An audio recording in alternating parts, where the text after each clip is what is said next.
Formal lang binuksan ang slaughterhouse ng Kalasyaw, Pangasinan. Dry run, isinagawa. May ulat, CJ Turida. Formal lang binuksan ang Kalasyaw Slaughterhouse na matatagpuan sa Barangay Mancup. Kumpleto at moderno sa gamit at nagkaroon na rin ng dry run kung saan pwedeng kumatay ng baka, kalabaw, baboy at kambing. Within this month po is mag-start na din po ang operation na po nito na kung saan po in-invite po namin ang mga ibang bayan at iba pa pong mga probinsya na pwede po sila po ditong magkatay dahil ang Kalasyaw Slaughterhouse ay AA standard po na accredited po ng NMIS. May pit na babantayan ng mga otoridad ang mga nagkakatay ng hayop na hindi dinadala sa slaughterhouse. Ikinukonsiderang hot meat at may karampatang parusa ang mga meat vendor na mahuhuling nagkakatay sa kanilang bakuran. Under the law po, bawal po ang pagkatay po sa ating mga bahay-bahay.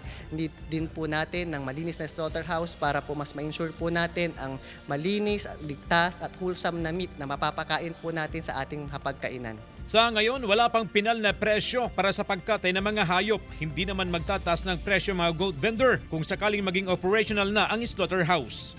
Haka-haka lang is 200 per head. Humingi kami ng sana kung pwede i-decrease nila yung 200, babaan ng konti kasi masyadong mataas na yun.